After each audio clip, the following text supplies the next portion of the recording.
खुलुमबाय लोगोफोर, नोंथांमोनखौ आंनि माय बर' गाइड इउटुब चेनेलाव फिन खनसेबाव बरायनाय जाबाय।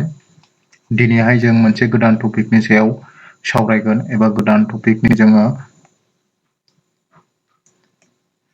सोलोंनाय लागोन। बेयाव दिनैहाय जोङो वाइड एबा लिरथायनि सोमोन्दै जों सोलोंगोन, जाय बर' मिडियाम आसाम टेट 2021 नि थाखाय जोंनो गोबां हेफाजाब होगोन।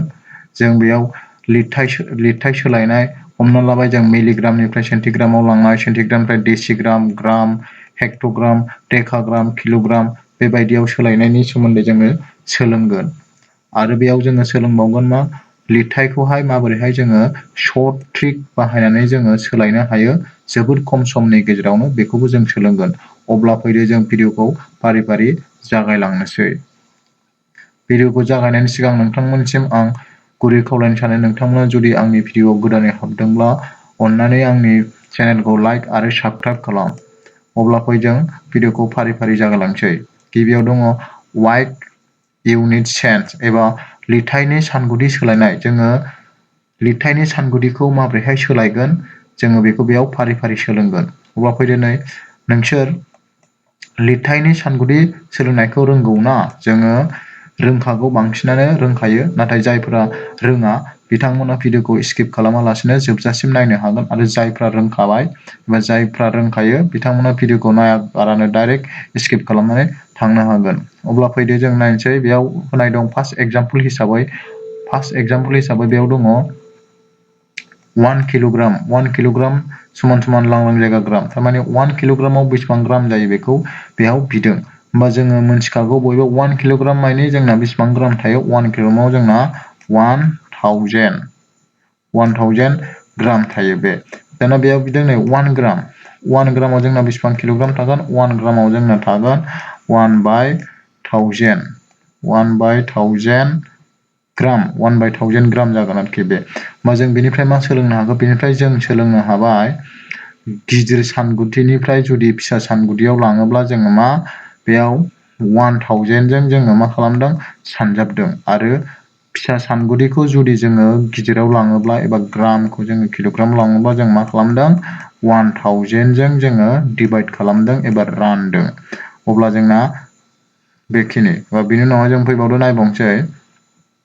बेयाव दं जों फरायसालिफ्राव सोलोंबोदोंमोन दि गोदोहाय जोङो फरायसालिफ्राव माबायदि सोलोंबोदोंमोन बेखौ बेयाव एसे रायखांनोसै। नायदो, जोङो गोदोहाय सोलोंदोंमोन किल'ग्रामनिफ्राय जुदि ग्रामाव सोलायनोब्ला जोङो मा खालामनांगौमोन? 1000 जों जोङो सानजाबनांगौ।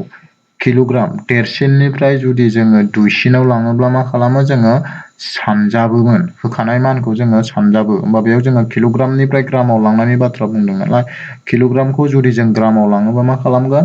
1000 जों जोङो इन्टु खालामगोन एबा सानजाबगोन। अब्लानो बेयो ग्रामाव थांगोन। आरो मा होनदों?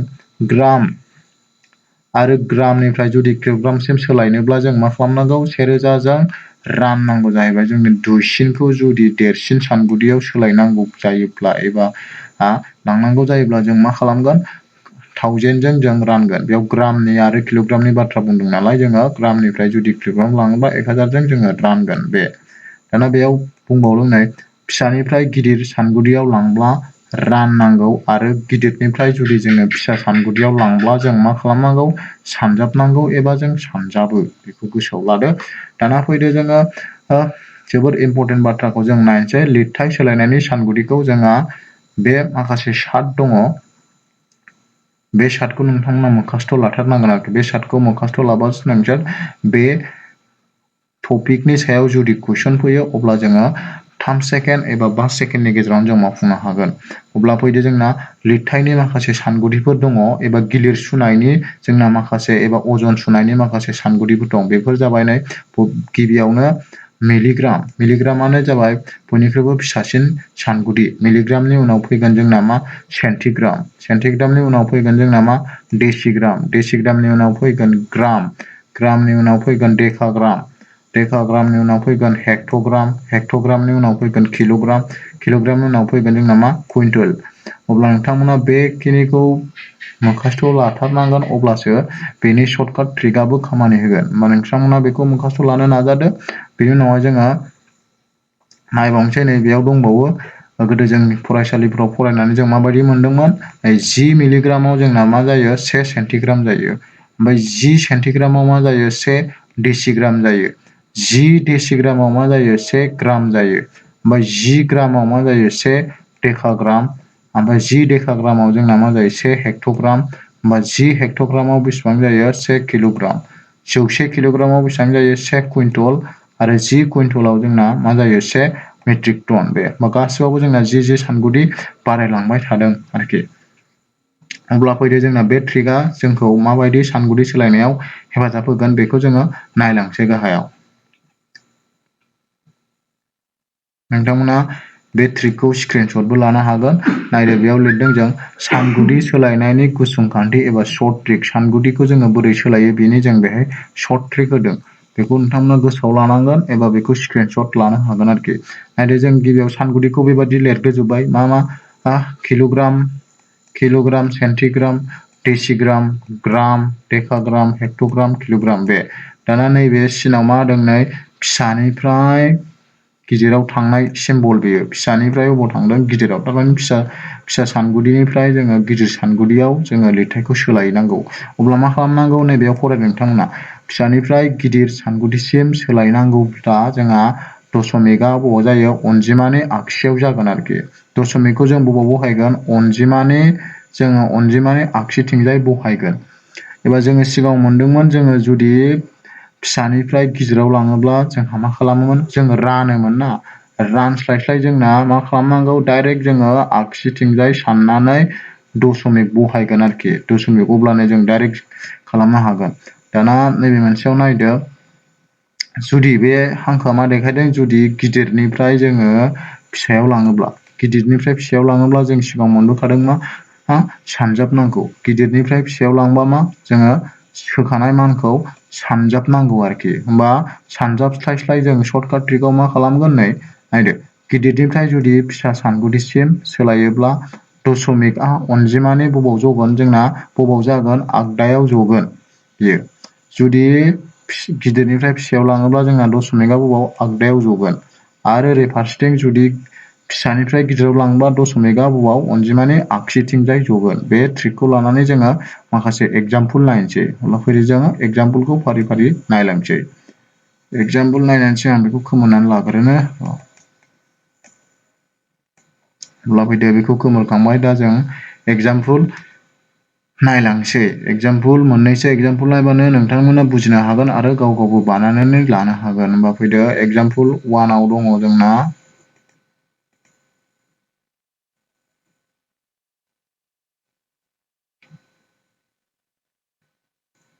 एगजामपोल 1 आव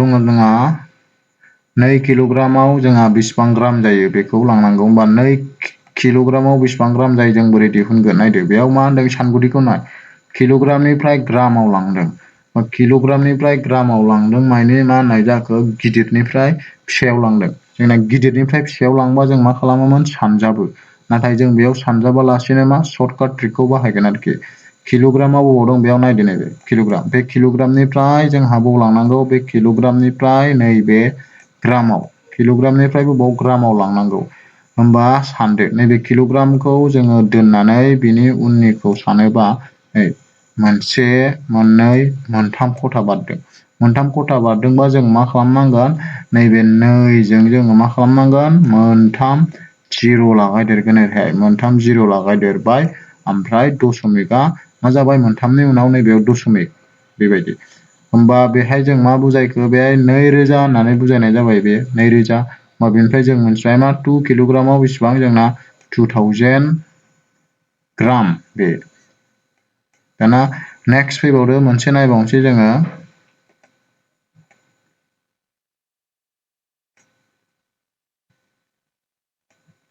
नेक्स्टआव मा होनदों 10 किल'ग्रामाव जोंना बेसेबां ग्राम बेखौ चेक खालामनांगौ आरोखि होमबा बेबो नैबे किल'ग्रामनिफ्राय बबाव थांगोन किल'ग्रामनिफ्राय ग्रामाव होमबा बेयो गिदिरनिफ्राय जोंना फिसायाव थांदों अब्ला जों मा खालामो सानजाबो नाथाय जों बे सर्टकाट ट्रिकखौ बाहायगोन होमबा किल'ग्रामनिफ्राय ग्रामाव थाङोबा मोनबेसे खथा बारलांखो मोनसे मोननै मोनथाम बेयो मोनथाम बा होमबा 0 मोनथाम 10 आव जोङो 0 मोनथाम होदेरगोन मोनसे मोननै मोनथाम 0 मोनथाम ओमफ्राय नैबे दशमिक होमबा बेनिफ्राय जों मा बुजिबाय 10 किल'ग्रामाव जोंना 10,000 ग्राम होमबा बेनि एन्सारा मा जाबाय 10,000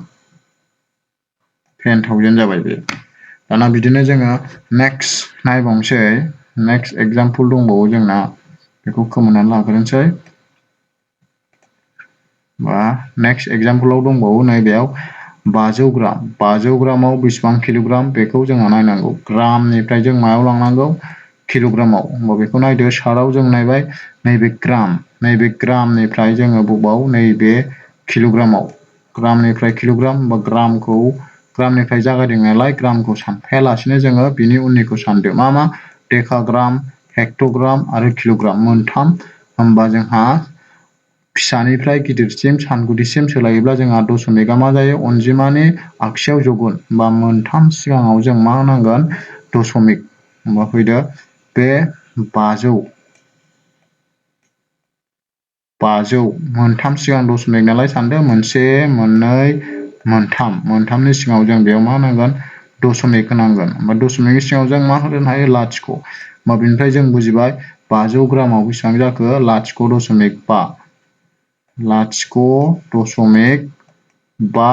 किल'ग्राम होननाय जाबाय नैबे अनजिमानि उनाव जोंहा दशमिक होखांनानै अनजिमानि उनाव लाथिख' लाथिख' थाबा बेखौ बहायफायाबाबो जायो होमबा बेनिफ्राय जों मा बुजिबाय 500 ग्रामाव मा जाखो लाथिख' किल'ग्राम थारमाने हाफ किल' बे दाना नेक्स्टआव दङ जोंहा नै 5 किल'ग्राम 5 किल'ग्रामखौ जों मायाव लांनांगौ 5 किल'ग्रामनिफ्राय जोङो मिलिग्रामाव लांनांगौ होमबा मा गिदिरनिफ्राय फिसायाव बेयो होमबा गिदिरनिफ्राय फिसायाव लांबा जों मा खालामो फैदो किल'ग्रामनिफ्राय नैबे बेखौ खोमोरनानै लाग्रोनांगोन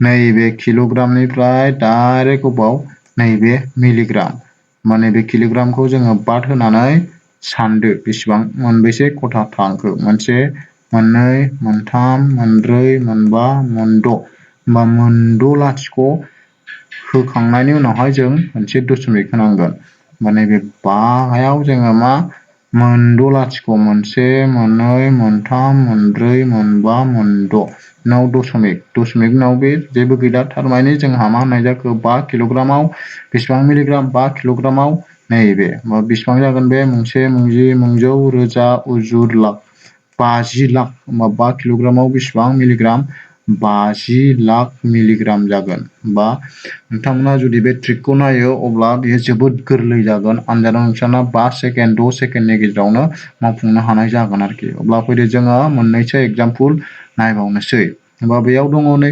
15 किल'ग्रामखौ मायाव लांनांगौ जोङो डेसिग्रामाव होमबा बे मा होनदों किल'ग्रामनिफ्राय डेसिग्राम थारमाने गिदिरनिफ्राय फिसायाव होमबा बबे नैबेयाव नायबा जोङो किल'ग्रामनिफ्राय नैबे डेसिग्रामाव लाबोनांगौ बा किल'ग्रामनिफ्राय डेसिग्रामाव लाङोबा नायदो गिदिरनिफ्राय जोंना फिसायाव लांनाय जादों अब्ला जों मा खालामनांगौ सानजाबनांगौ बा नायदो किल'ग्रामखौ दोनथ'नानै मोनबेसे बारलांखो मोनसे मोननै मोनथाम मोनब्रै होमबा मोनब्रै जिर' होदेरनांगोन जों 15 किल'ग्रामाव 15 किल'ग्रामाव जों मा होदेरनांगोन नैबे 15 किल'ग्रामाव जोङो मोनब्रै जिर' मोनसे मोननै मोनथाम मोनब्रै बेनि उनावहाय दशमिक बे बा बिनि उनाव दशमिक उनाव जेबो गैया नालाय दशमिकखौ होबाबो जाबाय होमबा बेनिफ्राय जों मा मिथिबाय 15 किल'ग्रामाव बेसेबां डेसिग्राम 15 किल'ग्रामाव जोंना मोनसे मोंजि मोंजौ रोजा नै बेबायदि जायो जोंना डेसिग्राम बे दाना नेक्स्ट फैबावदो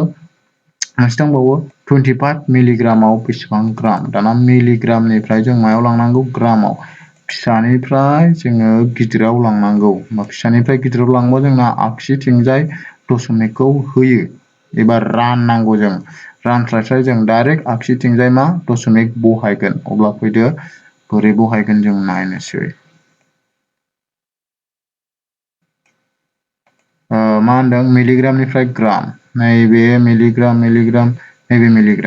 मिलिग्रामनिफ्राय जोङो बाव नैबे ग्रामाव लाबोनांगोन होमबा फिसानिफ्राय जुदि जोङो गिदिराव लाबोयो अब्ला आगसिथिं बहायनांगोन बे 25 दं 25 होमबा मोनबेसे सिगाङाव नांगोन जोङो मोनसे मोननै मोनथाम सिगां बा मा मोनसे मोननै मोनथाम नैबे 0 होदेरनांगोन मोनथाम जानोबा 1 2 3 बेनि सिगाङाव जों होनांगोन बेयाव 0 बे दशमिक होमबा मा जाखो दशमिकनि सिगाङाव जों 0 होदेरनो हायो होमबा 0.025 ग्राम जागोन होमबा बेयाव जों होनो हागोन मा 0.025 ग्राम दशमिकनि सिगाङाव जों ओरै लाथिख'बो होदेरनो हाबाय आरोखि 0.2 ग्राम जागोन 25 मिलिग्रामाव बे अब्ला जों फैदो दाना नेक्स्टआव मा होनदों बेयाव आनजादाव फैखांनाय सोंथिफोर जोंना आसाम टेट 2012 आव जोंना मोनसे कुइसन फैदोंमोन जोंना लिरथायनि बेयो जाबाय नै मा 5 हेक्ट'ग्राम 5 हेक्ट'ग्रामाव जोंना मा जायो बेखौ जों बेहाय सायख'नांगौ 5 हेक्ट'ग्रामाव जोंना 50 डेसिग्राम 50 डेकाग्राम ओमफ्राय 50 सेन्टिग्राम आरो डीआव दङ 50 किल'ग्राम बबे मोनसेया जायो जोंहा बेखौ चेक खालामनांगौ अब्ला जों बेखौ बोरै खालामगोन खालामनायनि सिगां आङो नैखौ खोमोरनानै लाग्रोनो होमबा जोंना बे 5 हेक्ट'ग्रामाव जोंना 50 डेसिग्राम जागोन ना जाया जोङो बेखौ चेक खालामनांगोन हेक्ट'निफ्राय डेसियाव लांनांगोन होमबा हेक्ट'आ बबे नैबे हेक्ट'निफ्राय जोङो जुदि नैबे डेसियाव लाङो होमबा हेक्ट'निफ्राय डेसियाव लांनाय मानि मा गिदिरनिफ्राय फिसायाव मा जागोन जोंना नैबे 5 जों मा होदेरनांगोन जोङो हेक्ट'निफ्राय डेसियाव लाङोबा मोनबेसे थांखो 1 2 3 0 होदेरनांगोन जोङो 3 0 होमबा नैबे 5 हेक्ट'ग्रामाव जेसेबां जोंना 5000 डेसिग्रामसो होमबा नैबे अपसनाथ' जाखाला दाना नैबे बी नाम्बार अपसनखौ नायनोसै जागोन ना जाया 5 हेक्ट'ग्रामाव 50 डेकाग्राम नंमारगौना नंमारा बेखौ चेक खालामनांगोन जोङो होमबा 5 हेक्ट'ग्रामखौ डेकाग्रामाव लांबा बेखौ खोमोरनो लानांगोन 5 हेक्ट'निफ्राय नैबे डेकायाव लांबा 5 मोनबेसे खथा बार थांखो मोनसेल'नो होमबा मोनसे 0 होदो ओमफ्राय दशमिक थारमाने 50 दशमिक माने 50 होननाय जाबाय होमबा बेनिफ्राय जों मा मोनथिखो 5 हेक्ट'ग्रामाव 50 डेकाग्राम जायो होमबा बेहाय कारेक्ट अपसना जोंना 50 डेकाग्रामानो जागोन नैबे अपसन बियानो कारेक्ट एन्सार जागोन आरो बे अपसन बिया होमबा नैबे सीआ 50 सेन्टिग्राम बेबो जाखानाय नङा डीआव 50 किल'ग्राम बेबो जाखानाय नङा होमबा कारेक्ट एन्सारा जोंना बी बे दानिया नेक्स्टआव फैदो नैबेयाव दङ न'आव नाजा माखासे बेहाय नोंथांमोननि थाखाय मोननै कुइसन होनाय जादों नोंथांमोना बेखौ नायनानै बिनि सानखौथिखौ सोलायदो आरो आंनि कमेन्ट बक्सआव हरदो आं नोंथांमोननि हरनायखौ आङो नायबिजिरगोन एन्सारा जादोंबा जुदि आं रिप्लाइ खालामगोन जायाखैबाबो रिप्लाइ खालामगोन बेनिखायनो नोंथांमोना बेखौ न'आव नाजानानै आंनो कमेन्ट हरबानो जाबाय बेयाव 1 नाम्बार कुइसनाव दङ 22 किल'ग्राम 50 ग्राम बेखौ जोङो मायाव लांनांगौ किल'ग्रामाव फोरमायनांगौ आरो 2 नम्बराव दङ 725 किल'ग्रामनिफ्राय जोंहा बेखौ मायाव मिलिग्रामाव सोलायनांगौ होमबा बे मोननैया नोंथांमोननि थाखाय मा थाबाय हमवार्क थाबाय बेखौ नोंथांमोना नाजादो अब्ला जोंना जोबनायनि फारियाव फैबाय भिडिअखौ जोबजासे नायनायनि थाखाय साबायखर नोंथांमोना जुदि नायनानै सोलोंनो हाबायब्ला आरो मोजां मोनबायबा आंनि चेनेलखौ लाइक होदो आरो साबस्क्राइब खालामदो अब्ला थेंक इउ